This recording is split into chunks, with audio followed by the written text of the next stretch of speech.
yer yuzida 174 ming kishi bugun qayta uyg'onmaydi. 50 million kishi saraton bilan kurashyapti. 300 million kishilar oq, qora, yashil, sariq ranglarni ajrata olmaydi. 400 million kishi qaytib qaytarib bo'lmaydigan eshitish qobiliyatini kunda yo'qotadi. 6,5 milliard kishi umuman hayotida samolyotda uchmagan. 7 million kishi umuman o'qishni, yozishni bilmaydi. 2,5 milliard kishi bugun internetga kira olmadi. İnternetni umrida ham ko'rmagan.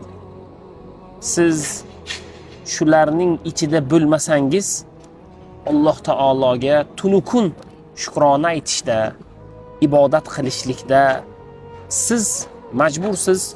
Alloh taoloning ne'matini ichida turibsiz.